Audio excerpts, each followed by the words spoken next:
Plaintiff Flor Maria Martinez says she and the defendant were best friends until the defendant married a man who was a drug addict.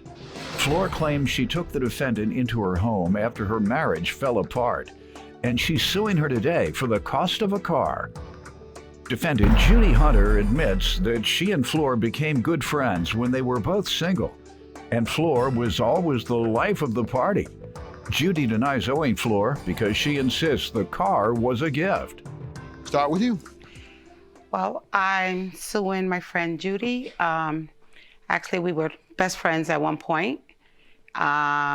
We was really good friends. We was introduced by a mutual friend of ours. She moved from Chicago to Orlando. We became the best of friends. We did a lot of things together. We went partying together. We went to barbecues together.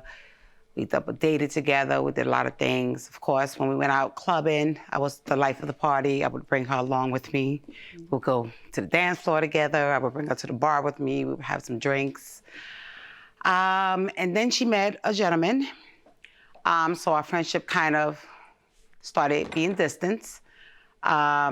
She met a gentleman. After a couple of months, about 3-4 months, she actually invited us over to her home. She actually got on her knees and proposed to him.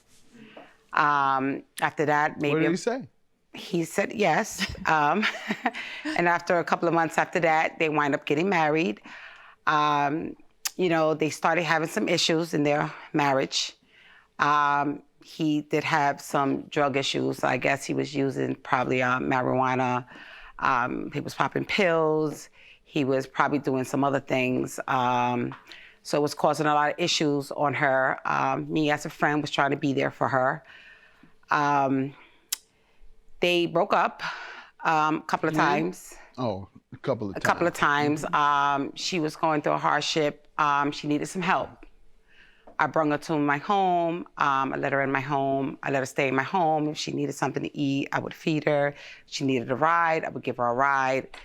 So I'm here today. I'm a little upset that we had How long altogether did she stay with you? It was probably, she stood with me for about maybe a month, a little after a month. And then I wasn't with my husband at the time. And then me and my husband got back together, and we actually gave her my husband's apartment. Okay, what was your husband? Getting high with her husband? No, they didn't even know each other. Oh, they didn't know each other. They didn't even know each other. My husband got back together, and we actually gave her my husband's apartment. Okay, what was your husband? Getting high with her husband? No, they didn't even know each other. Oh, they didn't know each other. They didn't even know each other.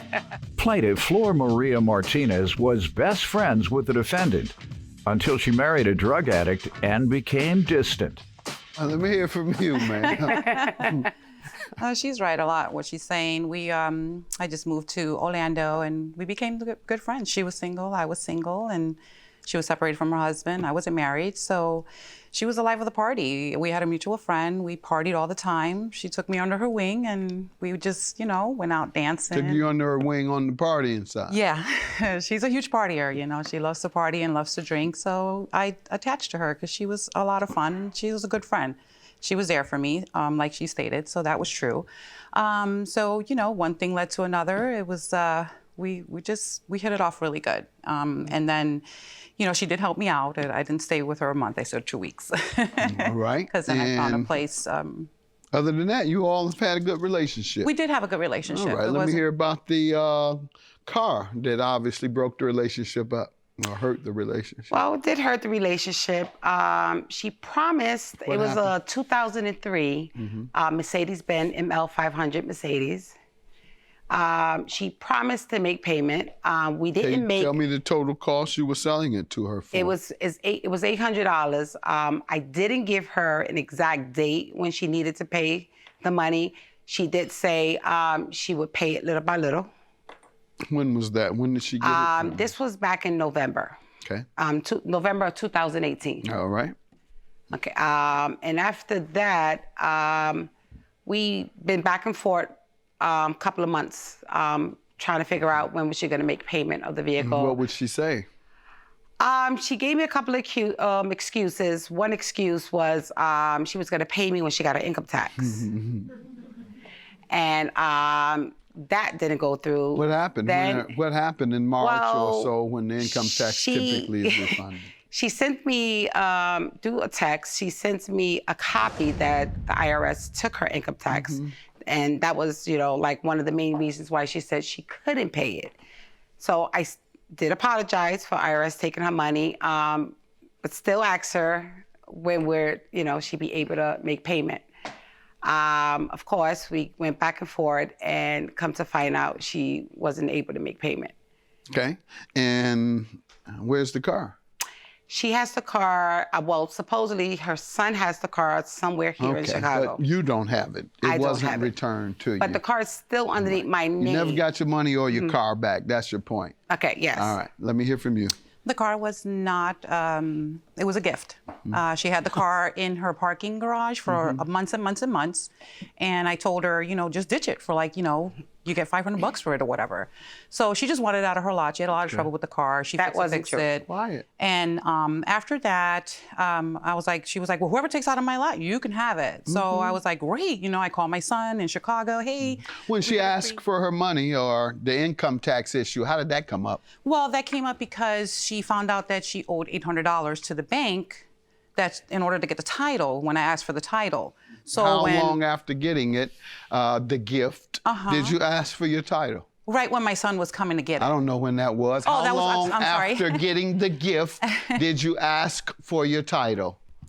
1 day, same day, same 5 day. days? Same day he was getting it. Okay, same day. October 20th. That she gave you the car, you asked about the title. Yes. And what did she say? She did not. She owed the bank for $800. She told you that then? Yes. Okay, remember you just told me you found out later that she owed the bank. Remember you just said that? I know you. I meant to say she found out.